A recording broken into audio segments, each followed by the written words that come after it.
Tensions between Beijing and Washington are once again dominating global headlines. Less than a month after a landmark truce in Geneva promised a pause to years of tit-for-tat tariffs, both sides are trading fresh accusations of bad faith. Washington claims Beijing is dragging its feet on rare earth exports and maintaining non-tariff barriers, while Beijing insists that the United States is undermining the deal with new export controls and visa bans. The stakes are high, not just for the world's two biggest economies, but for the global supply chains and markets already rattled by uncertainty. As the fragile 90-day window for negotiations ticks down, are we witnessing the unraveling of the Geneva consensus, or is there still hope for compromise before the next escalation? I'm Hala Al-Hamalawi. Welcome to In Depth.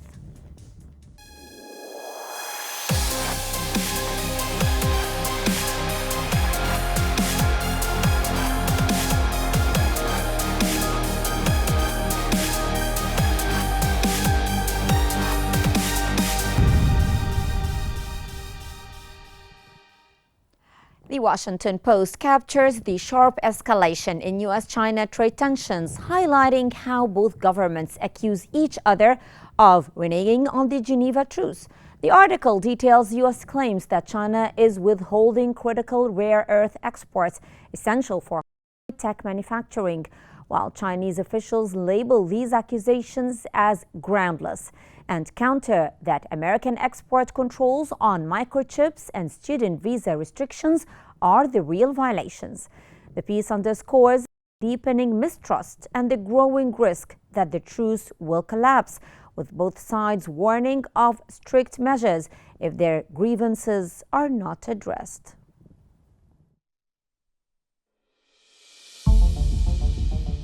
After agreeing to a 90-day pause in their trade dispute last month, the US and China are once again at odds. The Geneva deal, intended to temporarily reduce tariffs, was meant to pave the way for a broader agreement. Although both sides initially pledged to ease steep tariffs and work toward a longer-term solution, tensions have quickly resurfaced. U.S. officials, including Commerce Secretary Howard Lutnick, have accused China of slow-rolling the deal. U.S. President Donald Trump went further, claiming China is in total violation of the agreement, though without citing specific breaches. China has sharply rejected these accusations, calling them baseless, and charging Washington with undermining the agreement through new restrictions. These include export controls on AI chips, limits on chip design software, and the revocation for student visas for Chinese nationals.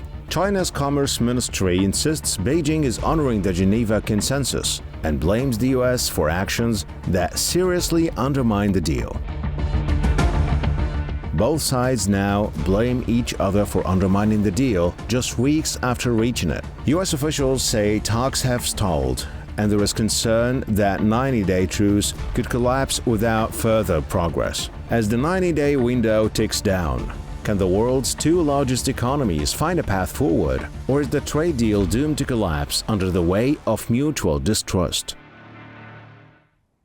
As the world's two largest economies edge closer to a renewed trade conflict, uncertainty is rippling through global markets and political circles alike, with both Washington and Beijing trading accusations and threatening strict retaliatory measures. The stakes could hardly be higher. To help us understand the implications of these escalating tensions and what might come next, we're joined by two distinguished guests. Mr. Peter Qnews, Chairman of Links Investment Advisory from Washington, and Marvin Lee, Professor of Political Economy from Hong Kong. And together, they will help us unpack the economic, political, and strategic dimensions of this critical standoff. Welcome to Qnews, and I will start with you, Mr. Peter. Now, do you believe that the Geneva truce was ever sustainable given the underlying mistrust between the two sides? Yes, it does. And nice to be with you, Hala. Thank you. The situation now is such that with these accusations that in the introduction you outlined between China and Washington means only one thing, This can only be resolved at the highest levels. And we are expecting this week that a phone call between President Trump and President Xi will take place. If you want a clue as to what the world thinks about this getting resolved, just look at the U.S. stock market. The U.S. stock market is holding steady, and that suggests that there is optimism that it will be resolved. Professor Marvin, now China claims that the United States is undermining the truce with new export controls and visa bans. How much leverage does Beijing have in this standoff? Assalamu alaikum wa rahmatullahi barakatuh. Akram Masalam. Thanks for having me, Hannah. Let me give you the one quote of the Art of War. Sun Tzu said, "The supreme art of war is to subdue the enemy without fighting." So why do I want to say this? Because the Chinese government holds significant but asymmetrical leverage, not by matching the American sanctions, but by controlling critical resources, for example, rare earth, and influencing global trade architecture and building technological sovereignty through the flagship Made in China 2025. Let me give you some example and data first. China processed 98% of gallium and 97% of germanium, essential for defense and semiconductors. The 2023 export curbs triggered immediately price hike in Europe and the US. And second, there has been a tax sovereignty. Back to 2023, Huawei announced Mate 60 Pro, powered by a domestically built 7-nanometer chips, to offer a Made in China 2025 progress despite the US bans. So which means that you can't really stop the Chinese, you can only slow us down, but we will succeed. And as for the final point of this, global market influence, China trade with Belt and Road Initiative nations, for example, Egypt and Saudi Arabia, which 2.1 trillion USD in 2023, and to showcasing that the impact of Western decoupling right now. So what does it mean? So even though there has been loads of sanctions launched by the USA, China has made a way out to work with other countries from Central Asia, Africa, Middle East, and even the EU. Okay. Mr. Peter, US President Donald Trump has publicly accused China of totally violating the trade deal, but has offered few details. How does this lack of transparency impact negotiations and market confidence?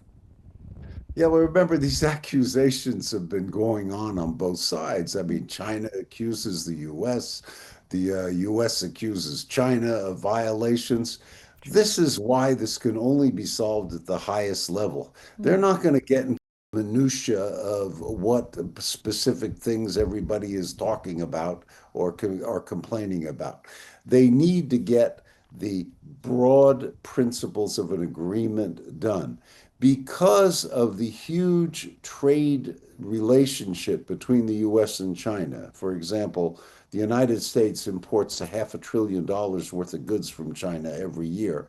Both sides have a major incentive to get this resolved, which is why there is some optimism that if President Trump and President Xi talk on the phone, it will be a path to a resolution. And that is why, as I said, there is some optimism that this will take place this week. Yes, reflected in the markets, as you mentioned. Professor Marvin, now China's export controls on rare earth minerals are a key point of contention. How critical are these resources to China's broader geopolitical and economic strategy? As Confucius said, the superior man is quiet in speech, but takes powerful actions. So that the Chinese government and 1.4 billion Chinese people have been holding rare earth as a card, as Donald Trump said during the negotiation table. So because rare earth are strategic assets, central not just to Made in China 2025 or Belt and Road Initiative is also essential for the next generation of the United States of America. And this also enables China to dominate key industrial sectors, for example, AI, semiconductors, EV cars, and even shipbuilding industries, and to make sure that China has an upper hand for in the matter of geopolitical influence without direct confrontation. You can see there has been lots of tensions in South China Sea and even the West Pacific Sea. Let me give you some example first. And China has been controlling 87% of global rare earth processing and over 90% of the rare earth processing industries.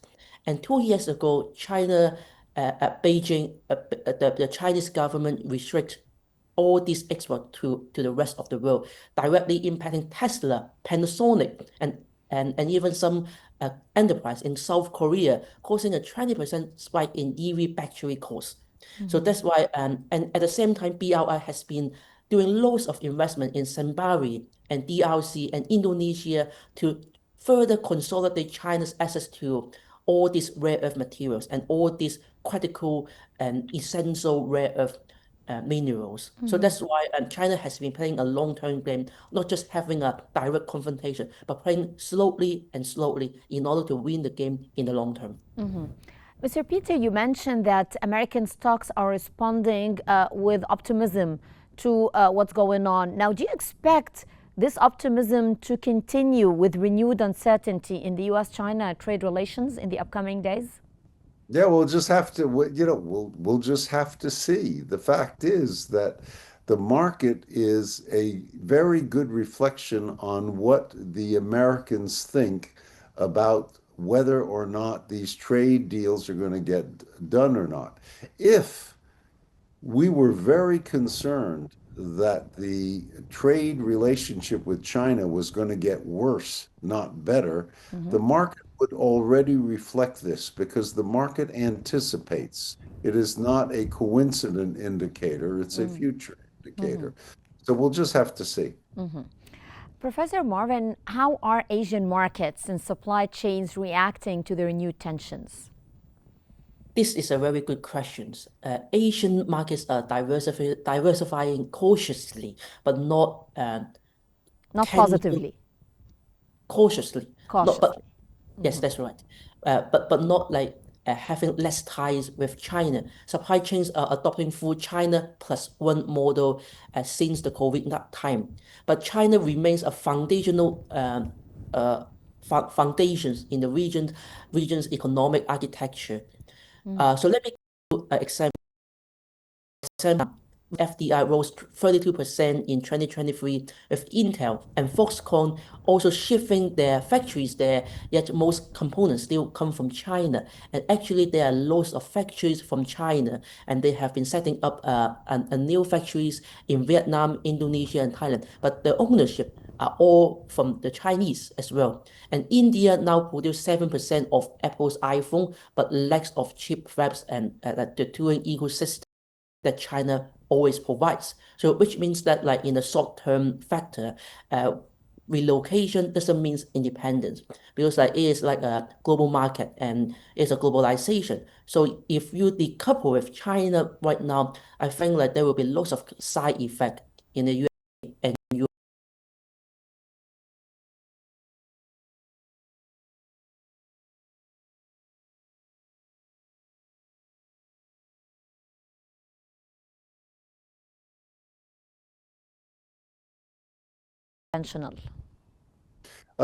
It's probably very likely, as as our colleague from Hong Kong said, the rare earth materials are very important to many industries in the United States. So China has a good ace card to play here, and they're playing it. This is where the negotiations are going to have to resolve it because China is playing the cards that it plays best. Once again, Scott Bessent is probably the single most important member of the Trump cabinet, in my opinion. I think he's the person that Trump listens to the most, and he's probably the smartest of all of them. So what he says deserves to be paid attention to.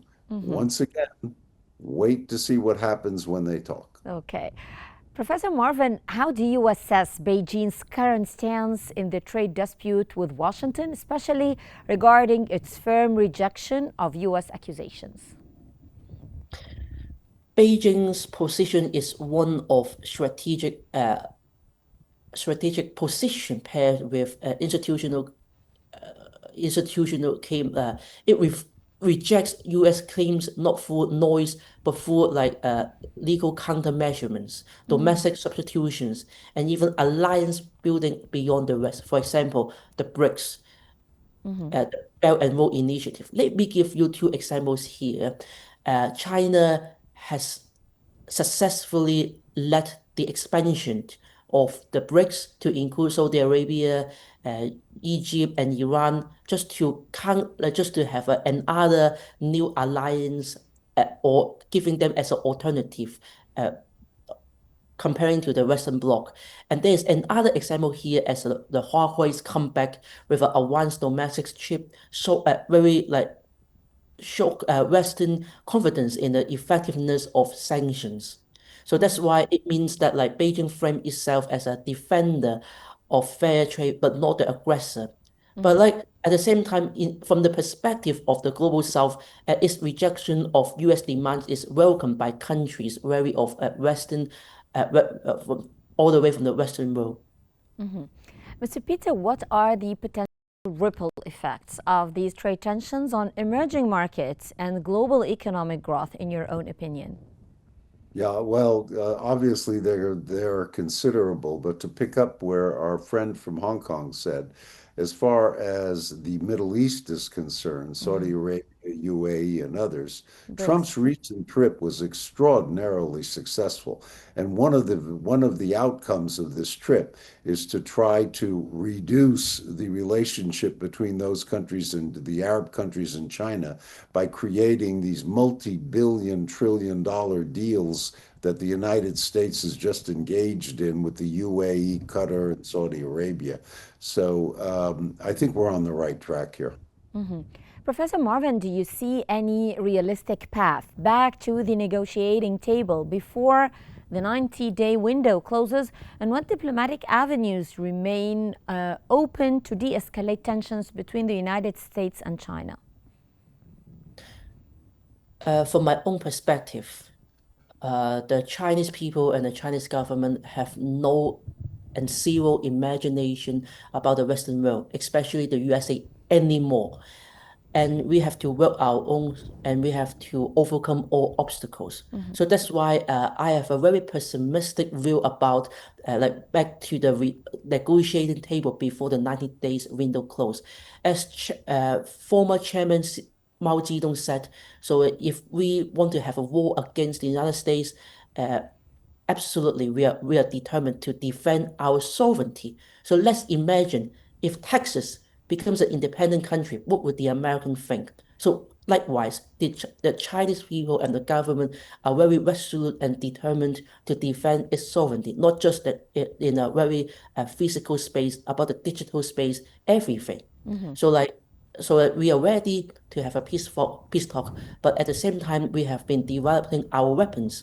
The J-35, lots of weapons just to defend ourselves, because we used to have a very painful history lessons, the so-called the century of humiliations. So that if they want to have an aggressive move against us,